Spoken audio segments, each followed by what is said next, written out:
Welcome into the Grid Network. Welcome into the Boston Sports Summit presented by the Grid Network. I am your host, Tim Barnard, and we have a big show for you today because it is opening day in Major League Baseball, and what a day it is. The sun is shining, the birds are chirping. It's time to play America's favorite pastime, baseball. And yet, I am worried. I am always worried about what the Red Sox are going to be doing, especially with how everything has fallen this past offseason and what they've done over the last decade, even 12 years, has just been awful. Not to say that we haven't had some good years in between, but it's been a little crazy. So we're going to get started with the Red Sox, but I do want to let you know we are going to be talking some Bruins, some Celtics. Obviously, they are finishing off their season. They are going to be playing in the playoffs soon. They just have to lock up their spots. The Celtics have already clinched the number one seed in the Eastern Conference. The Bruins, with a Red Wings loss tonight, can clinch a playoff spot. So that's some pretty big news. And also, the Patriots. With the new coach, the NFL owner meetings, the league rule changes that they just implemented, everything is going on. Everything crazy, I think, is going on with the Patriots right now, from amateur hour to new rules that I am just like, what are we doing here? So it's going to be interesting. Let's dive into it. First and foremost, we have to talk about the Red Sox. The Red Sox are, like I said, starting up tonight. They are officially going to be playing opening day versus the Seattle Mariners, but that has not come without some, I don't want to say controversy because I think that's a little bit too strong, but President and CEO Sam Kennedy, the dude does not know how to keep his mouth shut. And not that he doesn't take interviews, because don't get me wrong, I love him talking because it gives me all the content in the world. I feel like almost every sentence to every other sentence, the dude is saying something that just totally, he is totally out there, has no idea what is going on in Red Sox Nation. And he was on Mass Live, Sean McAdam and Chris Cotillo's The Fenway Rundown podcast. And there's a lot that he said, but some of the big things that I want to hit on are a lot that has to do with the narrative, the team, signing guys, and how all of that unfolded. So the first thing that Sean McAdam asked him, which was kind of a softball question, if you ask me, because the way he framed it, he had to bring up the fact that, oh, Sam, you live in Brookline, you live a mile down the road from Fenway, or, from the city. You're out and about around town. What are the fans who come up to you, talk to you? What are you hearing from them about the team, that what they've done, what they haven't done? What are the fans saying, basically, is what he asked them. So, of course, you're going to get that. Like, it was kind of a layup, and it was a layup to a degree, because Sam took this opportunity to talk about how, he moved, so now he's closer to Fenway, that he's living in the neighborhood. He is a big Dunkin' Donuts guy. If you guys don't know, Sam Kennedy loves his Dunkin' Donuts multiple times a day, mind you. So if you want to go talk to him, go to Dunkin' Donuts right by Fenway. I bet you'll run into him, and you can give him everything that you want to give him. But he goes on to talk, Sam Kennedy goes on to talk about the, quote, social media narrative being so negative, end quote. And it's so funny to me, because to him, oh, it's just a social media narrative. That's not the real narrative. No. It's just social media. Everything on social media is so negative. Now, before I get into that, I just want to specify, I love the Red Sox. I always have, always will. And I want them to be good. I want them to be better. When John Henry bought this team initially, he spent money like crazy. Pedro Martinez, great investment. Manny Ramirez, great investment, no matter how that Manny situation ended. It was a great investment. Hell, they almost got A-Rod, right? So John Henry spent money for a long time. And so now that they've refused to spend money, they are trying to frame it in a way that, oh, it's just a social media narrative. Social media is always negative. What can you expect?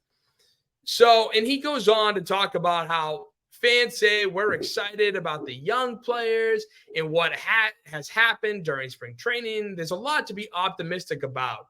He goes on to say further, quote, those are real fans.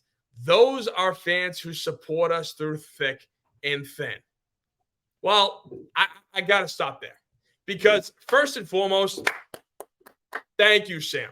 Thank you for really letting me and us know what you think of the quote unquote pink hats.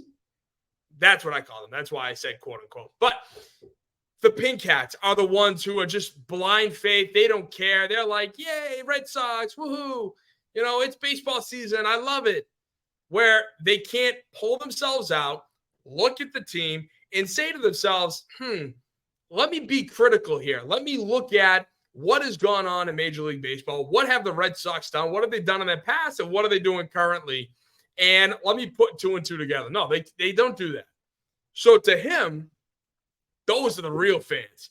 People like you and me, no, we're not real fans. We're the a-holes on social media who just love to be negative, which couldn't be further from the truth. Sam, I would love to sit up here and tell you that I am excited for this season, that I am pumped. I know all the guys. I've seen them play. I watch spring training, blah, blah, blah, the whole nine. I wish I could tell you that, but I can't. Because what have you done for me? Nothing. You literally have done nothing. John Henry has directed you to stick under a budget, which keeps going down and down and down, the worse and worse and worse you get. So here I am criticizing ownership for their lack of moves, lack of investment, while the prices of my tickets, your tickets, and everything else that's going on in the ballpark keep going up and up and up. So while their payroll goes down, down, down, you're spending more. And yet, here I am supposed to be excited about this young team and excited that, oh, hey, look at us. We're the Red Sox. We're good to go. Yay, look at the Yankees. Oh, they traded for Juan Soto. He's a bum. Baltimore Orioles, they're a young, talented team who got arguably the best starting pitcher in Corbin Burns. They're going to finish in last place, right? Seriously? So that was interesting to me. And as a non-real fan, I am disgusted with this team, with all the resources that you have and refuse to use. And also, I love the fact that he had to throw out there that the woohoo guys are the thick and thin supporters. Listen, I told you, I am a Red Sox fan through and through. I am one of you.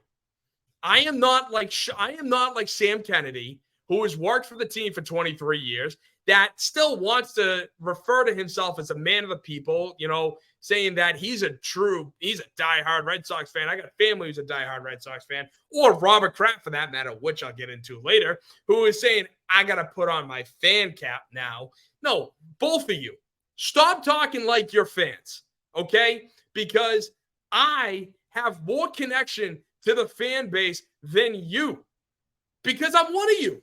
I am one of you guys, okay, out there. I am one of you. I am not Sam Kennedy. I don't work for the team. I am not Robert Kraft. I don't own the friggin' team. No.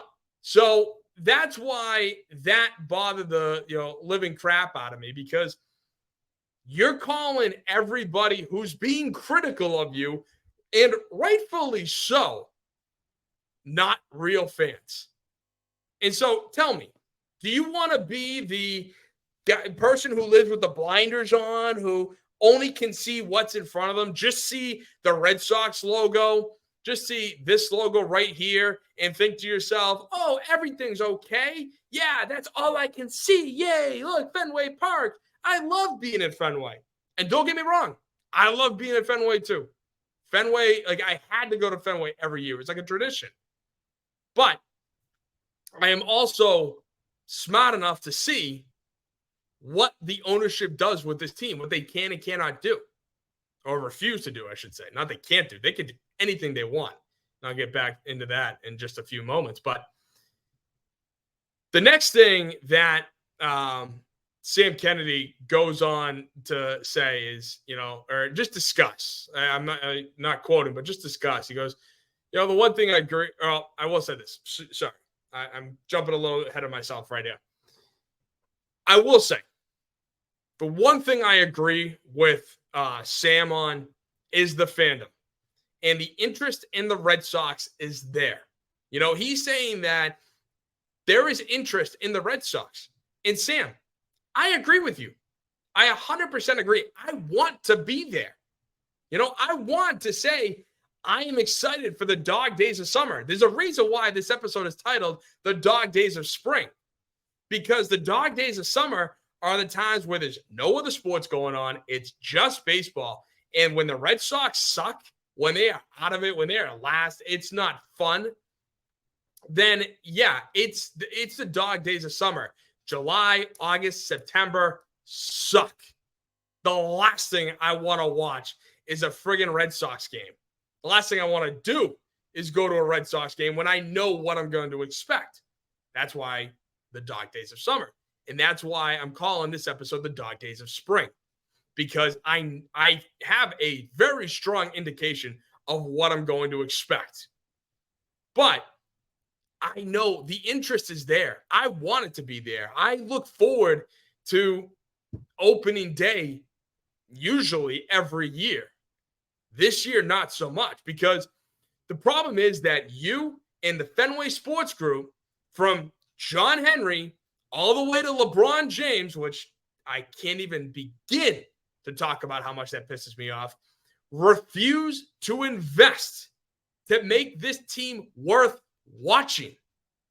If you want to come on and tell me we're getting rid of all the veterans, we're trying to build up, we're trying to go young, we're trying to throw in these guys from our farm system, all right.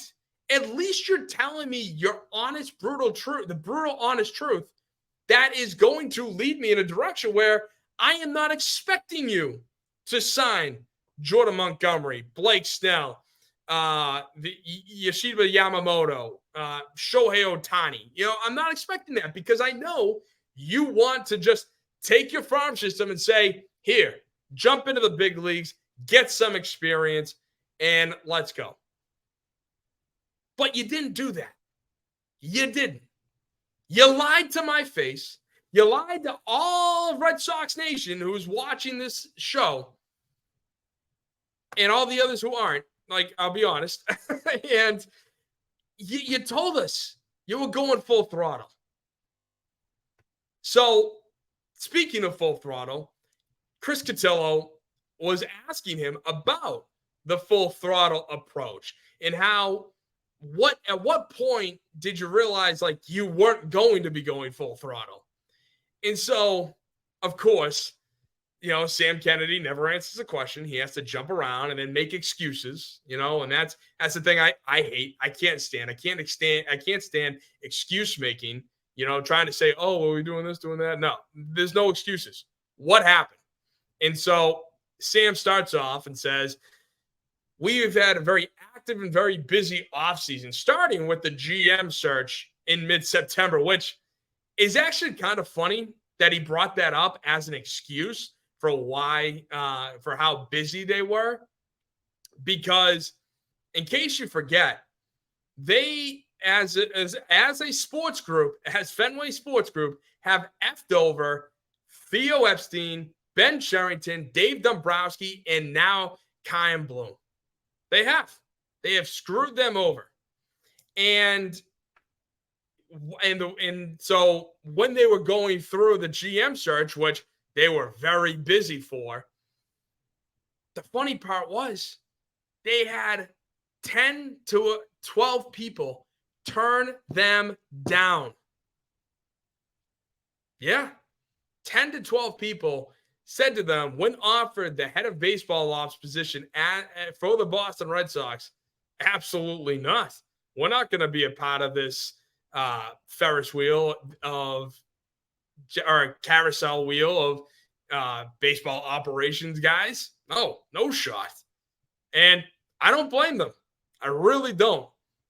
And so through that, he obviously goes on to talk about the budget parameters. So the funny part about that is Sportico and Forbes both came out with Sportico came out with the top 5 Major League Baseball franchise values, and Forbes talked about ranking all 32 teams based on their value. Well, that was very interesting to me because, of course, why wouldn't it? Seeing how the Red Sox ranked 3rd for both, behind the Yankees and the Dodgers.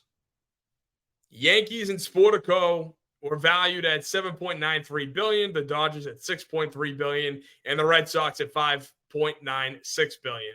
And for Forbes, in terms of the Yankees and Dodgers, their valuations came in at $7.55 billion. Dodgers came in at 5.45, and the Red Sox came in at 4.5 billion, right? So the Red Sox ranked 3rd in current value. They also ranked 4th in revenue at $500 billion, which is total earnings, obviously, before taxes and all that nonsense. And then they ranked 8th in operating income, which I think was around 62 million, something like that. And yet they've only been in the luxury tax once in the last 5 years. And yet they're whining about spending too much money. And we can't spend all this money. We just can't do it.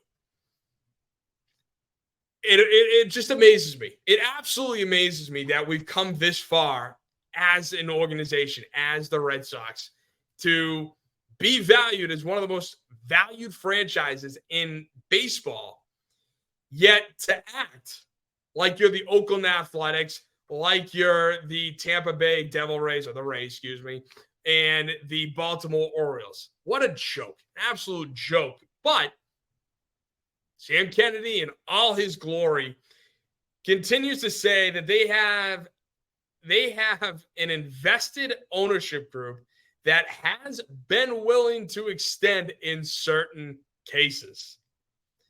Now,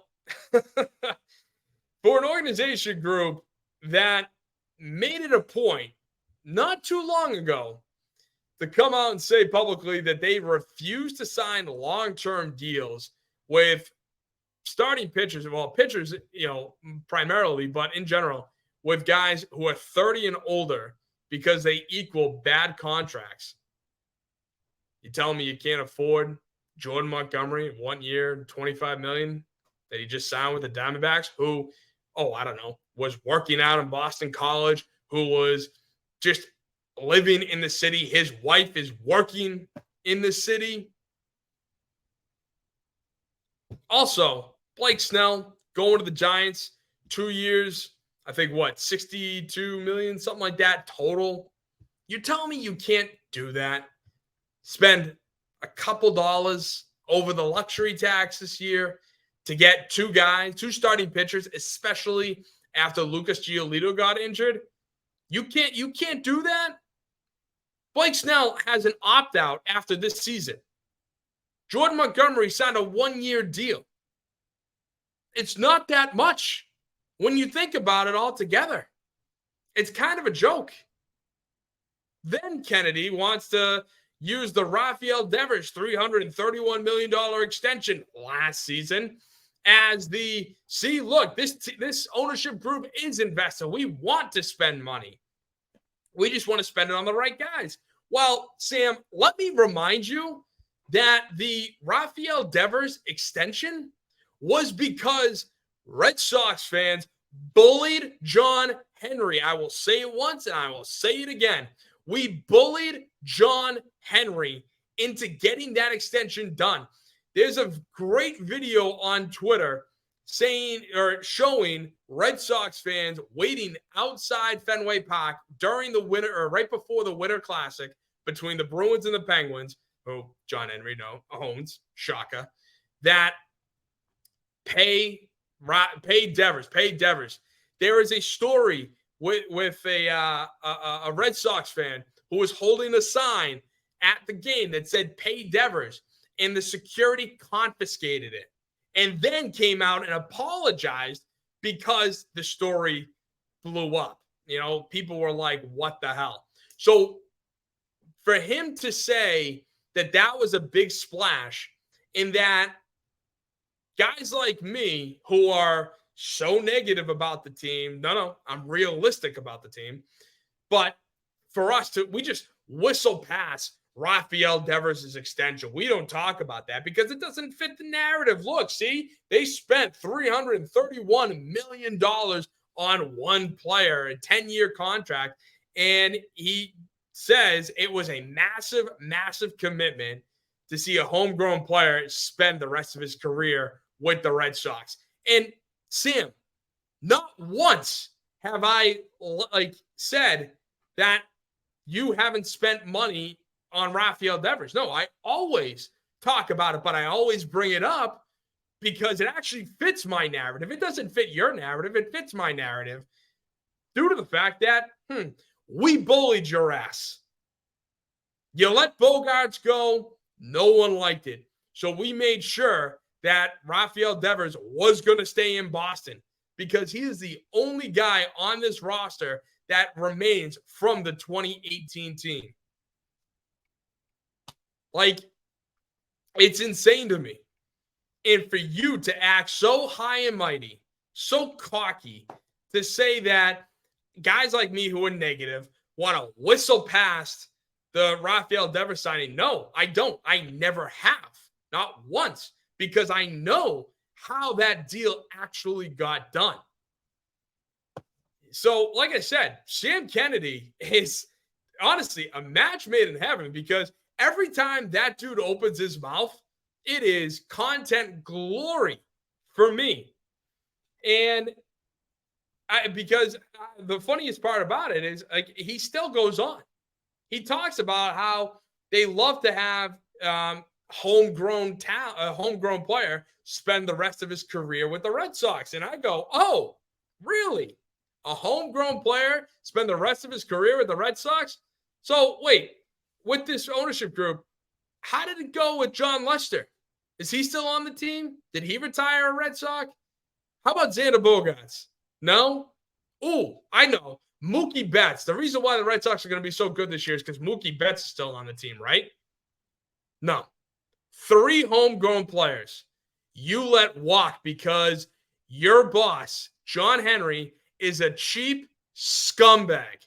If I said it once, I'll say it again. John Henry is a cheap SOB who doesn't care. He couldn't care less about the players. If anything, he just wants to be the devil. He wants to be the Rays, and be the team that spends $50 million, but yet gets to the American League pennant, right? Which, sorry, that's not how baseball works, pal. And then the last quote I do want to bring up because, like I said, content glory for me. Sam Kennedy, every time the dude opens his mouth, it's fantastic. But the one thing that he said, which I couldn't believe these words came out of his mouth, were, quote, "It's been a difficult 2 seasons. We do not see ourselves as a team that is content with finishing in last place." Now, for those of you that follow me on social media here on Instagram at Boston Sports Summit, on X at Boss Sports Summit, YouTube Boss Sports Summit, and then obviously the show is going to be on the Grid Network every single Wednesday. I know it's Thursday, but this is an off week. Every single Wednesday, 7 p.m. live on the Grid Network. But for those of you that follow me, and if you don't, I suggest you do, go like, share, subscribe, tell everybody about this. Please, for the algorithm's sake, please like the show. I talked about this because when I saw this, it absolutely blew my mind. Now, I know that we finished in last the last 2 seasons. We finished in last in 2020, but again, 2020 was that weird year. Still finished last, though. And I couldn't really remember because if you talk to me about the 2010s, all I can remember is 2013, Marathon, winning the World Series. Then kind of fast forward to, I think, 2015, 2016, where, we made the playoffs, but we lose. And then obviously 2018, having the best team in baseball, winning it all, beating the Dodgers. And then obviously 2019 is like a blur. No one remembers that, obviously, because of COVID the next year. Well, this really opened my eyes, and I saw this on X, and I talked about it on my Instagram. The Red Sox are tied with the Baltimore Orioles for most last place finishes since 2010. And here I am thinking to myself, we have 4 World Series titles in the new millennium. We're not that bad of an organization, right? Oh, wait, you're telling me we have more last place finishes than the A's, than the Blue Jays, than the Rays, than the Reds, the Marlins, and the Orioles? We're tied with them? How insane is that? Here I'm looking at those organizations as perennial losers, because that's what they are. They're perennial losing organizations. The Orioles, they look like they're going to, come in first this year in the AL East, but overall, to me, my lifetime, it's been a perennial loser organization. I love going to Camden Yards, beautiful ballpark, but they suck, and that's fine because Baltimore fans, they don't really care about baseball. A lot of those cities don't care. It's nice when the team does well, but when they suck, they're like, yeah, okay, another year, whatever. It's no big deal to them. But we're the Red Sox. I just said we are top 3 in baseball most valued organizations, according to Forbes and Sportico. And yet, this is what we get. 6, what could be, probably will be, a 7th last place finish since 2010. Hell, if you want to go off the Red Sox, since 2012. 2010 and 2011, both years we didn't make the playoffs, but we finished 3rd. Starting in 2012 was our first last place year. So basically, in 12 years, or 11 years, in 11 years, the Red Sox have finished in last place in the AL East 6 times, more than any other organization in baseball outside of Baltimore. And now we are the perennial losers who like to throw in a couple World Series here and there. Like, can you take a step back as a Red Sox fan? When we won that first World Series in 2004, breaking the curse of the Bambino, breaking Babe Ruth, getting traded to the Yankees, having that whole fiasco go on, did you think this is how this was going to go? I didn't. I sure as hell didn't. Because this is absolutely insane to me. And for all the other fan bases out there that say, well, you've won, 4 World Series. Yeah, well, you know what? it's kind of a what have you done for me lately? But it's not, because look at what they've done for us lately. Meanwhile, you sprinkle in 2 World Series in there. But again, for Sam Kennedy to go on and say that you're not content with finishing in last place, that your goal is to win championships. Well, Sam, explain this to me. Explain that chart that says you are tied with Baltimore for more last place finishes in baseball, basically.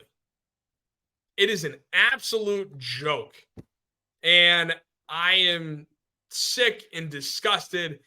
I can't actually even believe that it's opening day, because I feel like this is one of those opening days that no one really knew about. All of a sudden, it's like, oh, wait, it's opening day today? Oh, okay, I guess baseball is on. But now, come to find out, like, due to all the streaming services and everything, like having certain deals, like MLB has a deal with this one, they don't have one with that one. It's like no one can watch baseball now.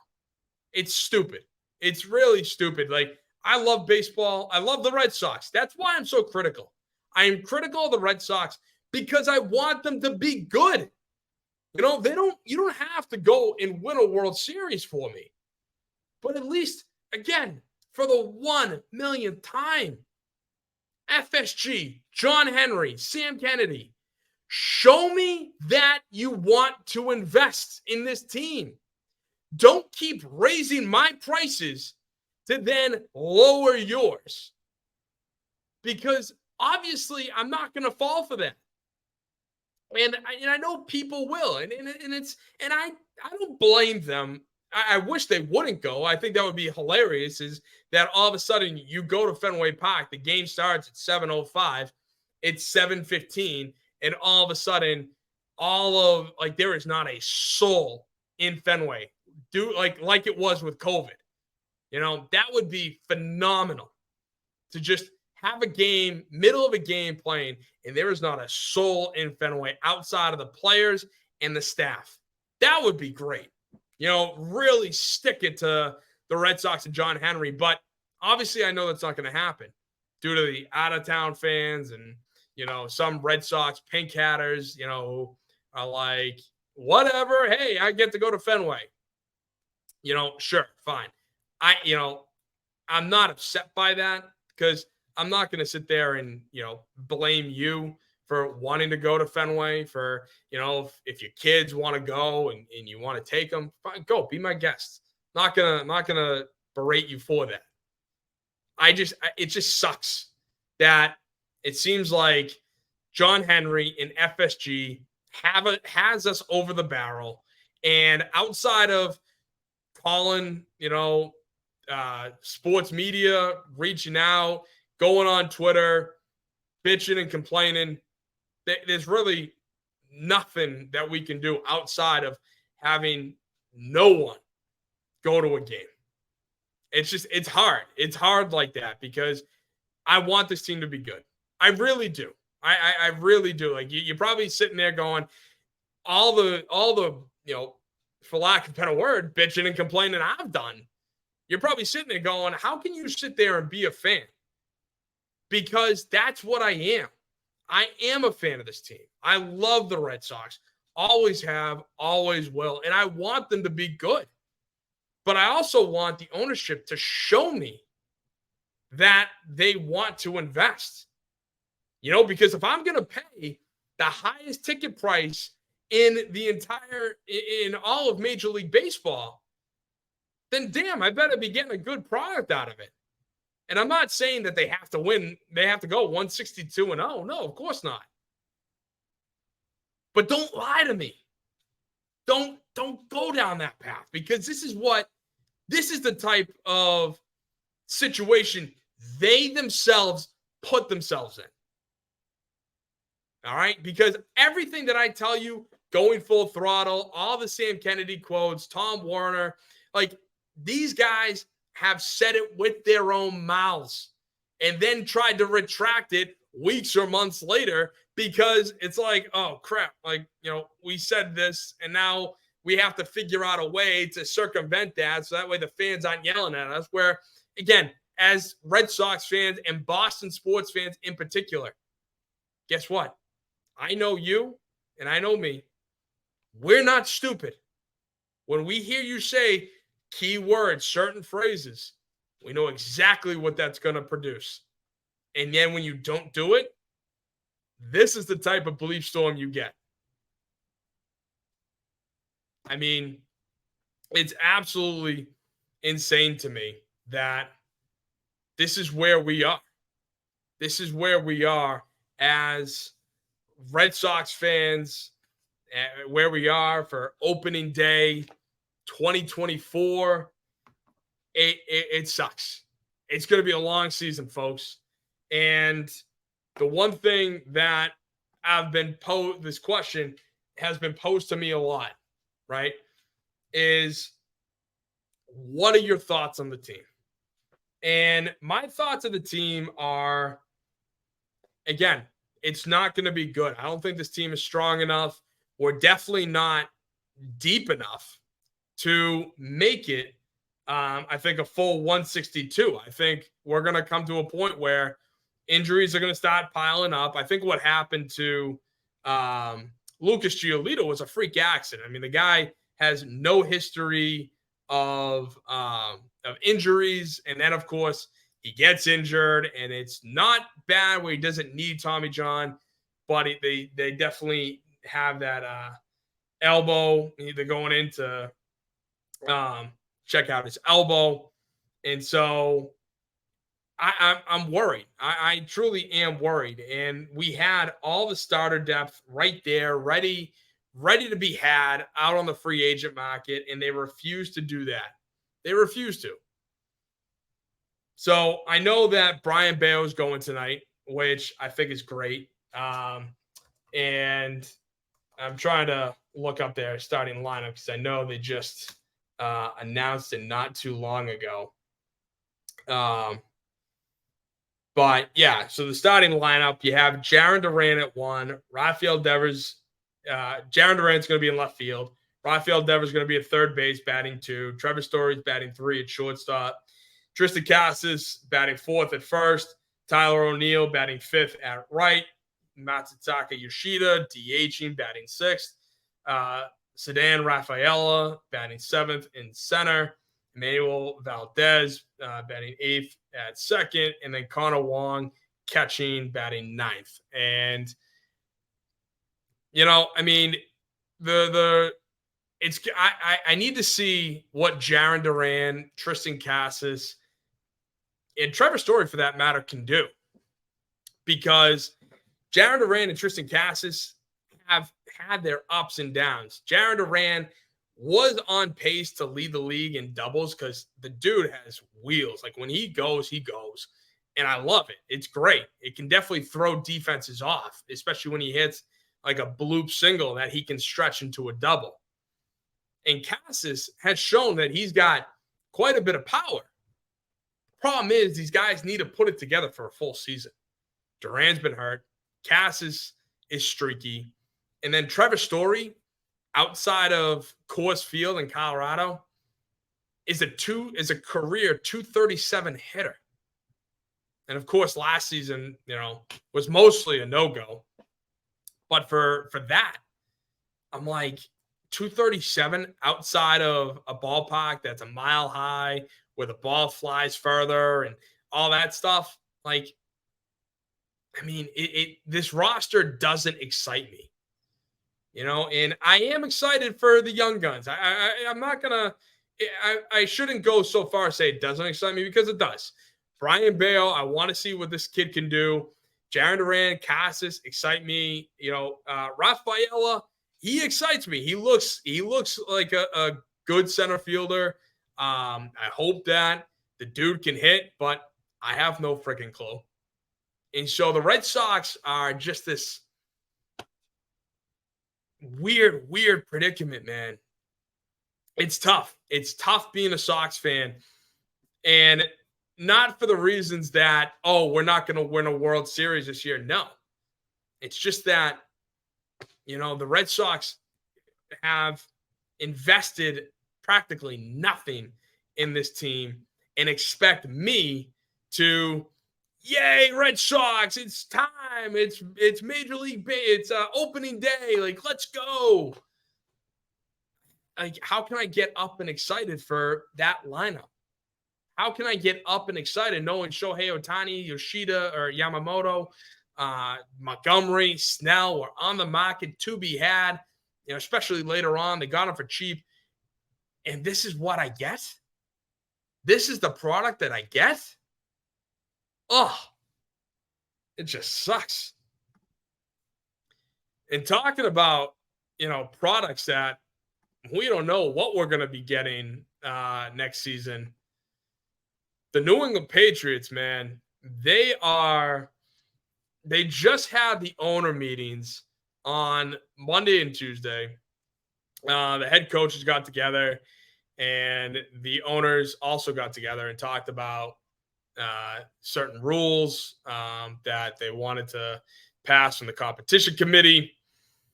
And I want to start off with Jerod Mayo and start off with talking about his interview on Monday. It was that breakfast that you have that infamous Bill Belichick photo of him drinking the orange juice. He's just sitting back, just, like that smugness. And so, of course, what does Jerod Mayo do? He brings a glass of OJ with him as this joke, to try to, hey, look, see, now I'm the Patriots head coach and I have my glass of OJ. Shout out to OJ. And you're just sitting there going, oh, God, really? And then, ironically enough, he spills it all over himself.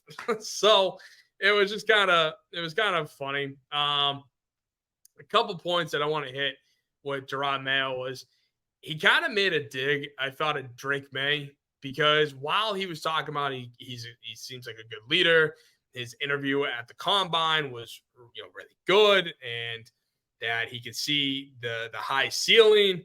He goes on to elaborate going, but we don't talk about his floor, how he hasn't played football long enough compared to the other guys. And I'm looking at that going, wow, really? Like, are you not a May fan? Meanwhile, Drake May had his pro day today, and a lot of people said that he was phenomenal. Yeah, he overthrew a guy, but a lot of coaches, a lot of scouts were there and watching him, and they liked what they saw, I guess. And Elliott Wolf, I guess, was right behind the North Carolina coaching staff, so you could see that there might be a little something there, that, hey, the Patriots actually might like Drake May. Who knows? But to hear the head coach say that 4 days prior or 3 days prior, I thought was really interesting. He also goes on to talk about Jerod Mayo saying that, quote, the guaranteed way to win is to accumulate more picks. Now, I thought that was interesting for two reasons. Number one, it's interesting because last week it was reported that the Patriots weren't even looking at trading out at 3. Now, meanwhile, I'm one of these guys that I don't know. I'm actually in favor of trading out at 3, maybe trying to attack the offensive line position, maybe get a high-end receiver. But to hear him say that the guaranteed way to win is to accumulate more draft picks, is it? Because when you look at the history of who has the most picks in the NFL over the last 5 years, right? The Browns lead the way at number 1 with 52 total draft picks. Again, not hitting, just total draft picks. The Browns are at 1 at 52. Seahawks are tied with the Vikings at 2 for 49. The Bengals are tied with the Niners at 4 technically with 48. Then the Ravens come in. The Colts and Commanders are tied with 45. The Packers are at 44. The Cowboys are at 43. and then the Patriots are at 42. So when looking at that list, okay, the Bengals, the Niners, the Ravens, I would say those three kill it. They have perfect amount of picks. Yeah, they're on the higher end. They're killing it with their drafts and everything that they've done. But then you look at the Browns being number one, and tell me, yes, they made the playoffs last year, but is that a good team? Do they have it all figured out? Are the Browns one of those teams that you are fearful of, making runs next year, the year after that, being a dynasty maybe? I don't think so. I think they, okay, great. They have 52 picks. What have they done with it? So far, it doesn't look like they've done enough.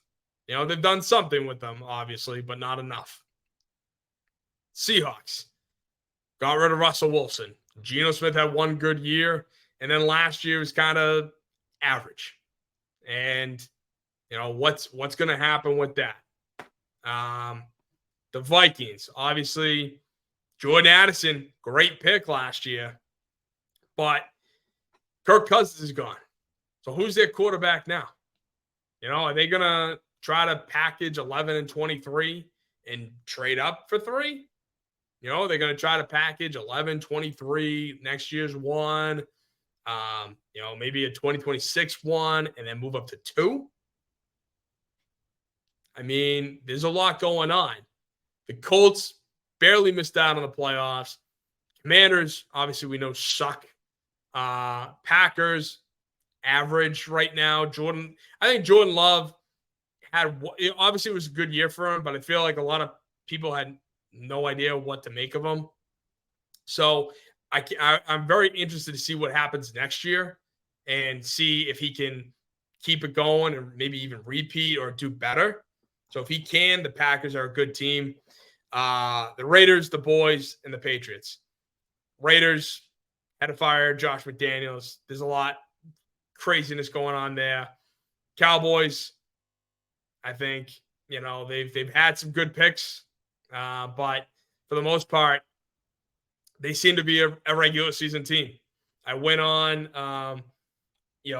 EJ Savage, who's a co-contributor here on the Grid Network. He has got his show, The Boys in the Zone, and we talked about the Cowboys and how I thought that it was, their regular season team, and that Dak, I don't think is the answer, because I feel like I've seen the Cowboys have enough weapons and a great old line for Dak, yet they don't go far. I think that season that he broke his leg might have been the season, but of course he got hurt. And the Patriots are at 42. I mean, is it guaranteed that you have the most picks equals success? Because that's what Jerod Mayo is saying. And I don't think it does.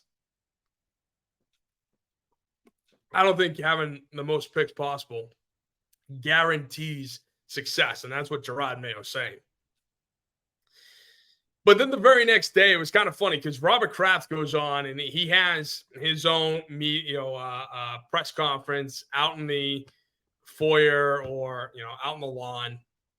And there's a lot to break down with Robert Kraft. And as I mentioned earlier with Sam Kennedy, for all these executives, owners who try to sit there and say that they're fans of the team and that, they're trying to relate to us, saying that, I'm a fan just like you.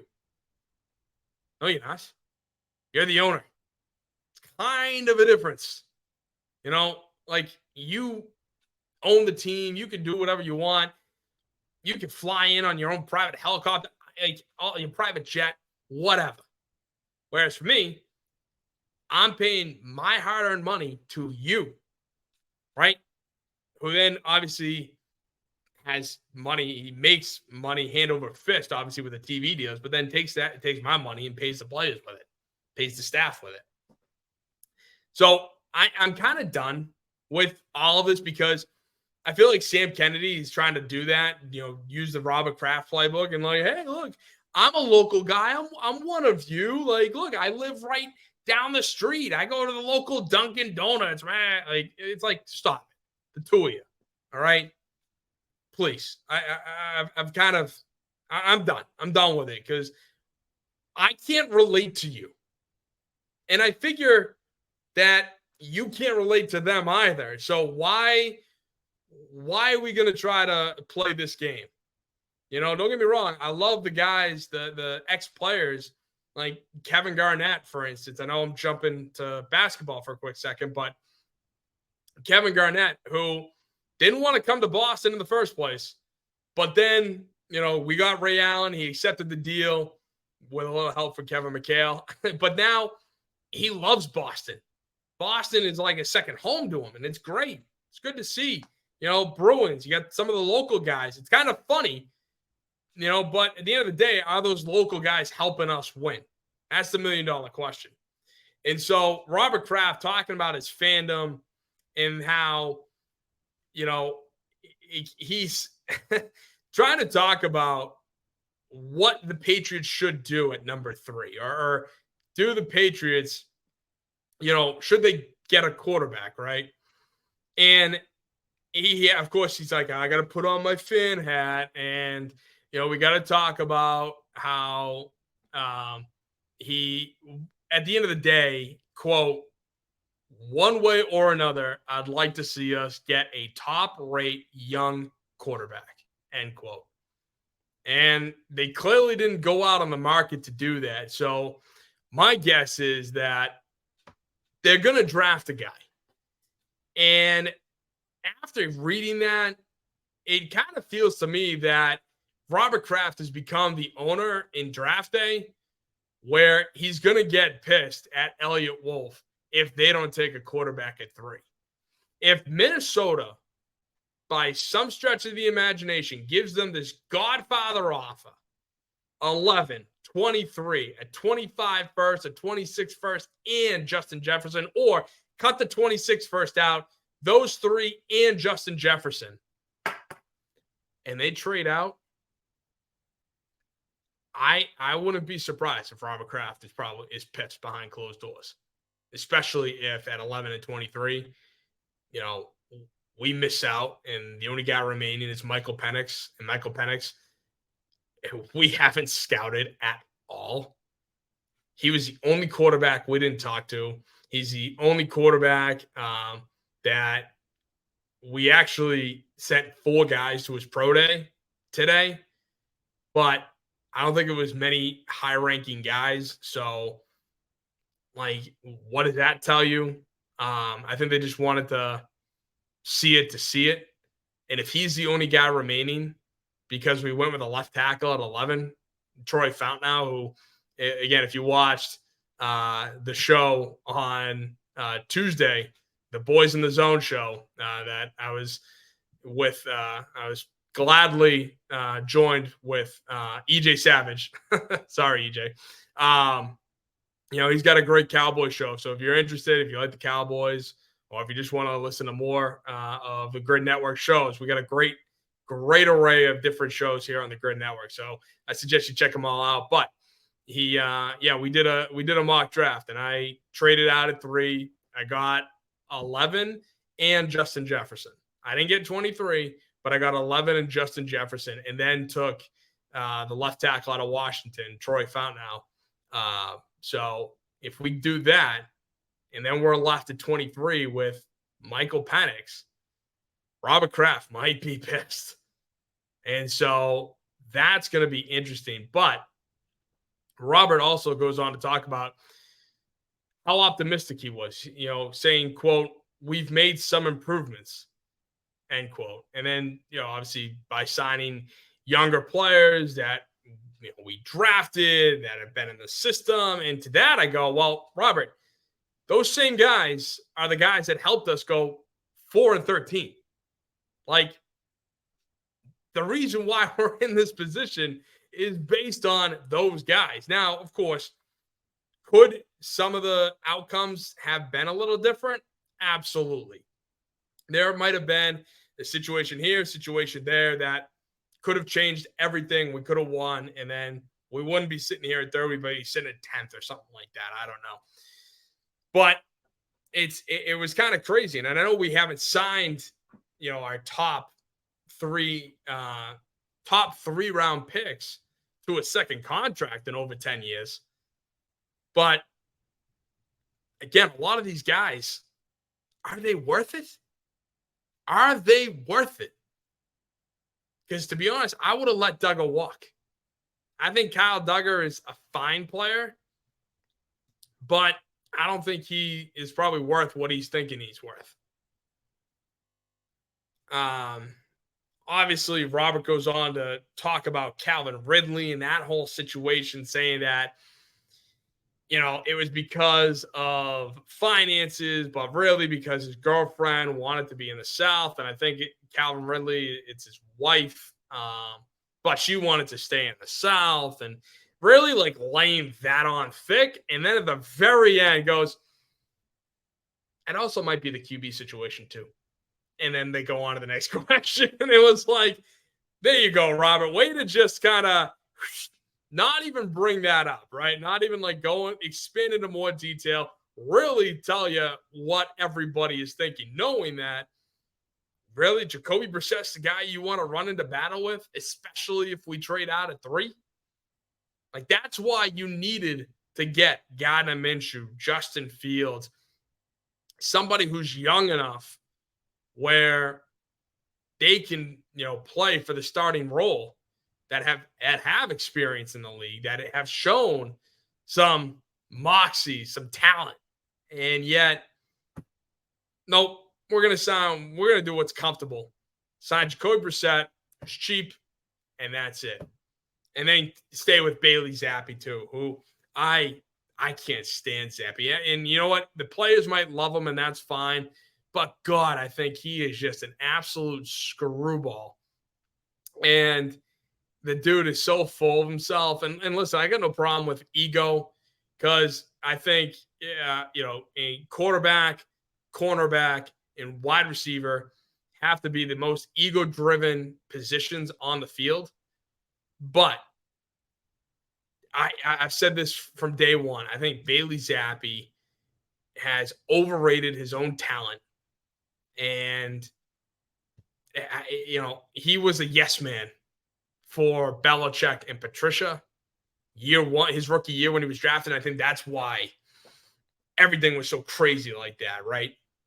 And that's why I think he gained all that confidence, and because he just was like, I don't know better. So yeah, okay, Matt Patricia, I don't care that you're a defensive guy trying to be an offensive coordinator.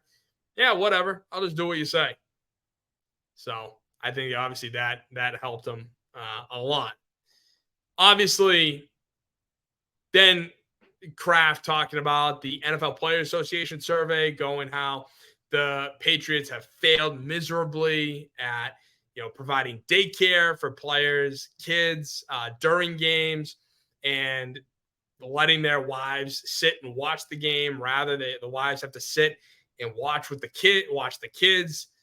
They can't enjoy themselves, as well as I think getting an F or a D on the weight room, which blows my mind. I feel like a lot of the SEC schools, a lot of the top tier colleges are changing their weight rooms, changing their locker rooms almost every 5 years to a T. But yet the NFL, you're going from college to the NFL and you're getting a lesser weight room. How ridiculous is that? Right? You're going from amateur hour to professional, and your amateur hour has a better weight room, better locker room, better facilities than the team that drafts you, that you're a pro. That's crazy to me. And then he has the gall to say that he was unaware. It's like, Robert, this isn't the first survey that has been released. They released one last year, and those were the two biggest issues for the Patriots. Those same exact ones, the childcare and the weight room, the wait staff. That's and you did nothing.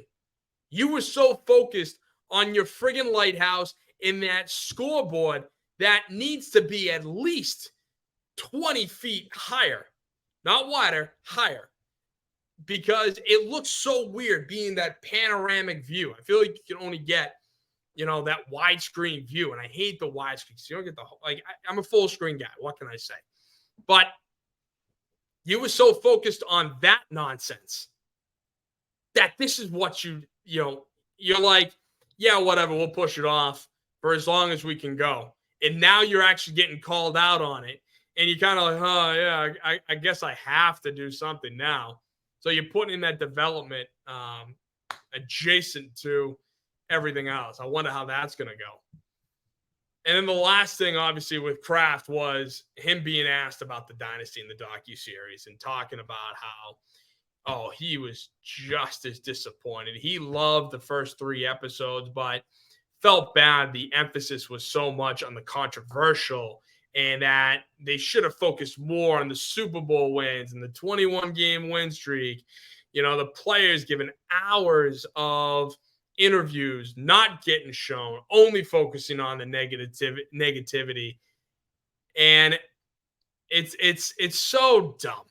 That's the problem that I have with some of these ownership groups, like these guys that, just admit it. Is it that hard to do? Just say, I paid for this. I own it. I said, follow the book. Make sure that we focus on hammering Belichick.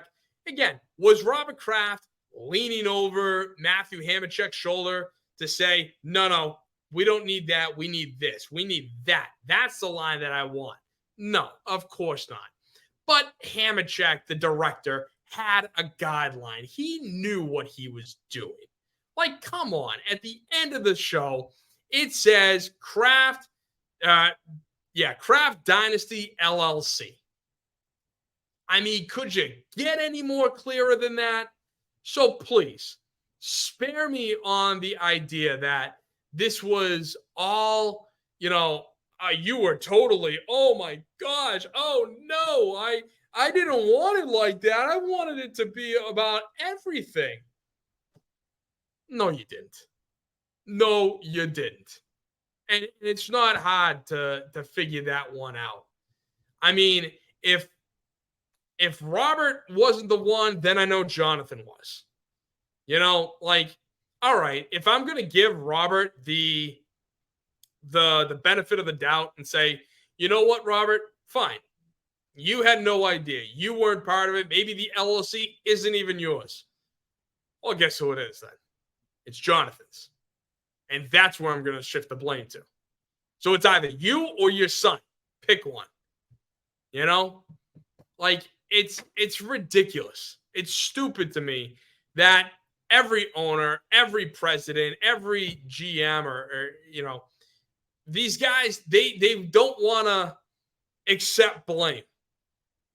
Or when they do, it's Bill Belichick. And you know what? Looking back on it, I think Bill Belichick and his attitude and his grumpiness and his just being kind of a dick, was saved Robert Kraft a lot of blame because Belichick didn't care that all the blame was going on him. If Belichick wanted to spend money and Robert told him no, Belichick didn't care that all the blame on the money, on not spending, fell on him. And now, once Belichick's gone, Robert's trying to hide behind everybody else. But we all know that he's the last one standing. So the blame obviously is going to Robert. You can't blame Mayo. You can't blame Wolf. You can't blame Groh. Robert, it's either you or Jonathan. It's one or the other. You know? So that's really what kills me about this. And, I will just briefly mention Mayo on Monday saying that ownership doesn't want to be involved in football decisions, yet Robert Kraft on Tuesday follows it up with would like the Patriots to draft a top-rate young quarterback. A little bit involved in the football decisions. I mentioned this on the show on Tuesday on EJ's show, Boys in the Zone, which is on the Grid Network. Okay, so check it out. But I said that Robert is trying to be Jerry Jones and have all that football decision, but not be the guy to take the blame when they screw up, right? And that's the thing. Like Jerry Jones, I respect him for that. He's like, this is my team. I'm making the draft picks. I'm doing this, that, and the other. Whereas Robert, he's like, no, I'm staying as far away from this as possible. Yet, by the way, I want you to draft a top-rate young quarterback. Like, come on.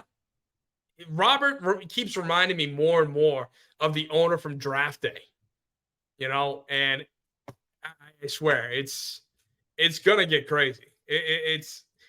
There is no one else to blame in this organization anymore for not spending money, for making bad draft picks, doing this, that, and the other. It's all going to be on Robert now. Everything is on Robert's shoulders, and I don't think he definitely doesn't want it. Not that I don't think. He definitely does not want it. But going from the Patriots now over to the Celtics. Just briefly,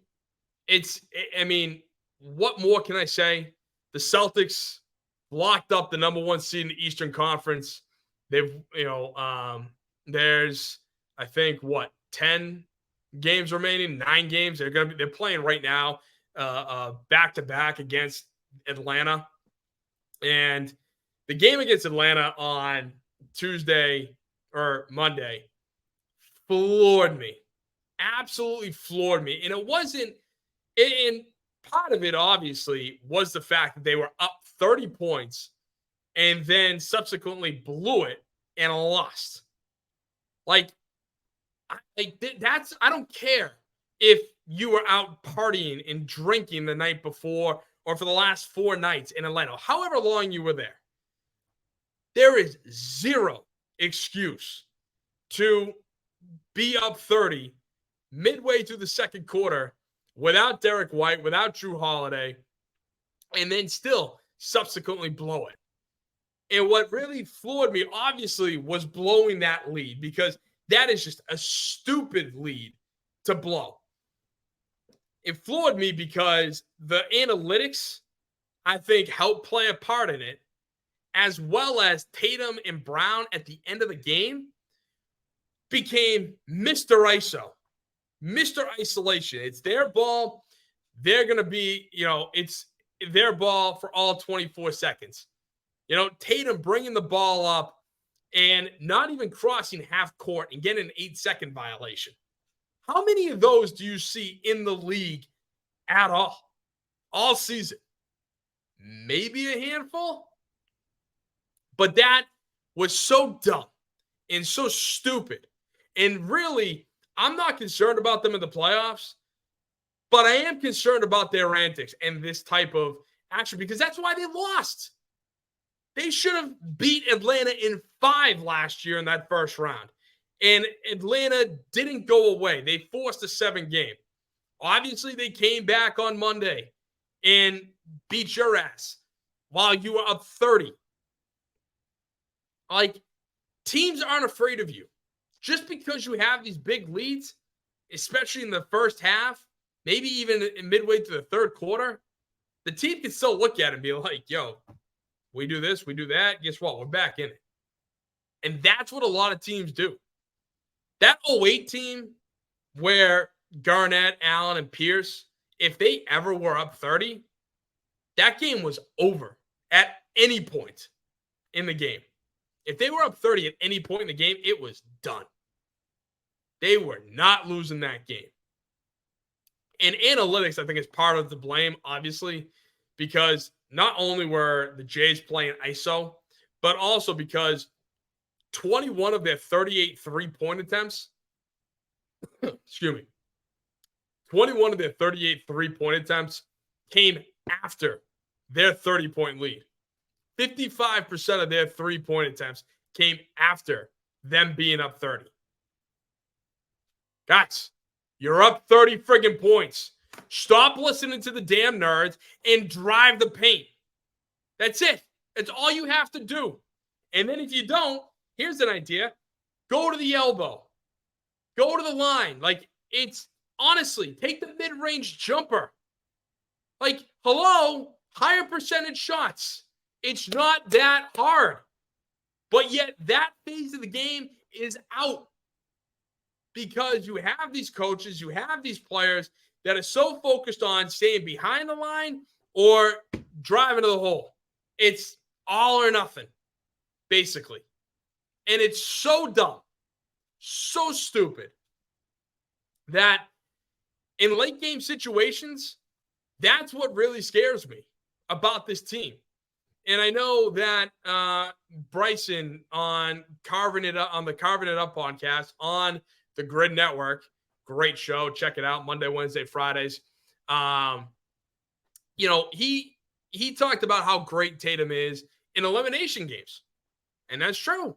He is. In elimination games, Tatum has more points per game. He's got more rebounds, assists, like all of that than Kobe Bryant and some of the greats. But what I wanted to respond with and commented on was that it's one thing to play the whole game. Like, yeah, okay, the elimination game itself, all 48 minutes, yeah, Tatum has come through. He has.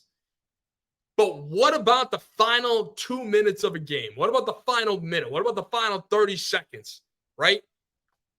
That's where everything loses its mind. That's where everything changes. Tatum doesn't move the ball. The Celtics don't move the ball at all anymore.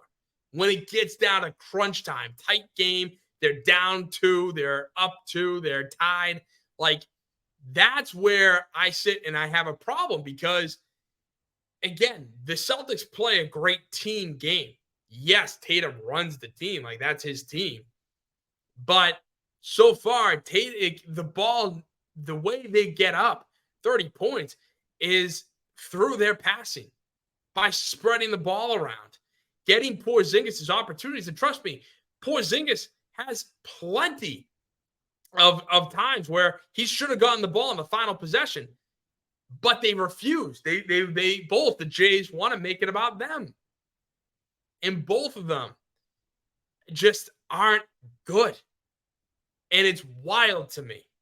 It's wild to me that you have these moments and they both just crap down their pants.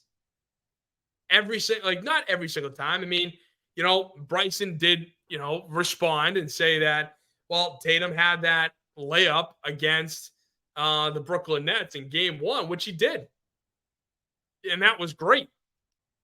But I feel like, if anything, that was kind of a fluke. That wasn't designed. That wasn't drawn up. Tatum just happened to be moving, and Jaylen Brown caught him right time, threw him the pass, and then bam, spun, layup, good.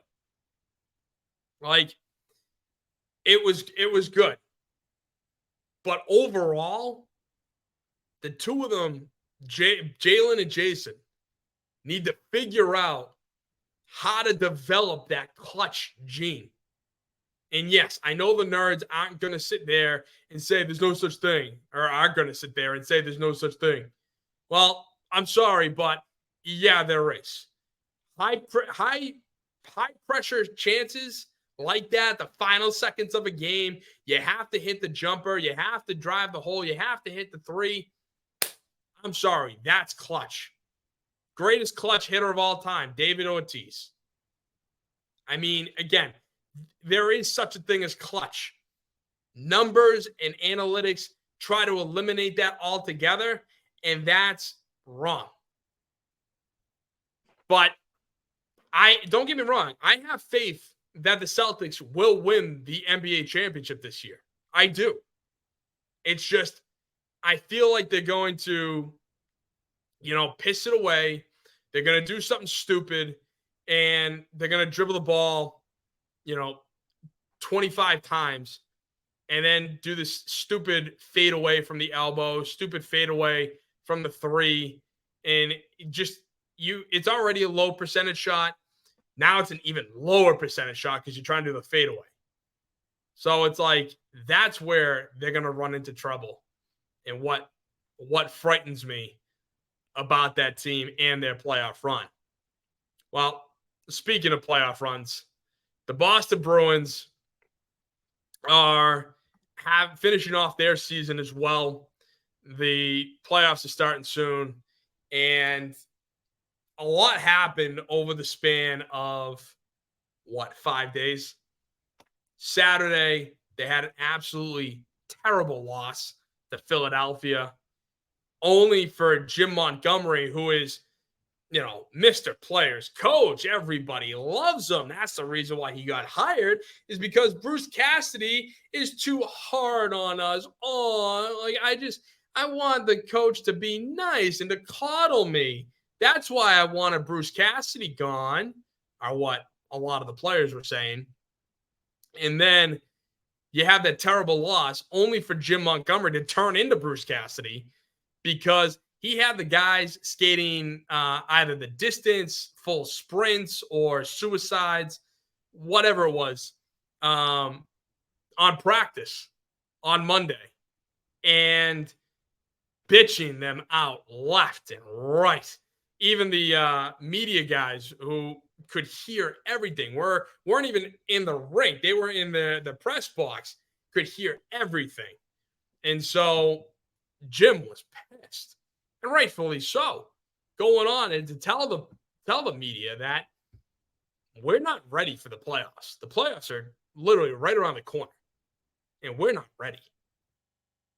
And so I looked at that, was kind of scared, because I'm like, well, I shouldn't say scared, because to be honest with you, after last season, losing Bergeron, Krejci, I have faith that we'll hopefully at least win one round. But as constituted, I don't think that this team will make a deep playoff run. And again, anything, puck luck, baby. Puck luck can change everything. Yet, I still don't believe that. I think our regular season is not representative of our playoff chances. And so I was kind of surprised and kind of like, all right, let's see what happens. We're going against the Panthers, who, first of all, going into that game, I can't believe we even won the first two games against them, only to then play their style of hockey, which was absolutely physical. Hampus Lindholm getting in his first fighting major ever. And it wasn't good. He sucked. He got his ass kicked. But nonetheless, he stuck up for his team. He stuck up for his guys. And I was kind of like, whoa, okay then. Hey, something's going on. Brad Marchand, he's my height.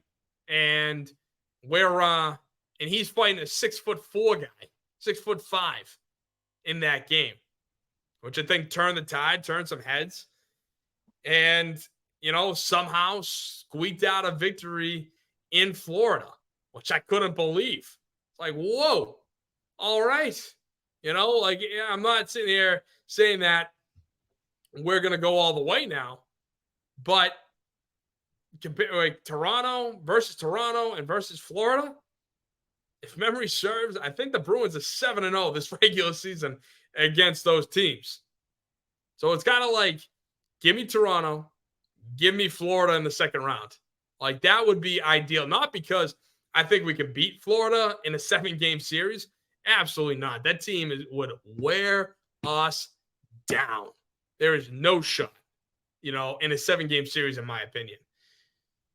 But it certainly would be a fun, entertaining series, especially to rematch after what happened last year, getting knocked out in the first round like that.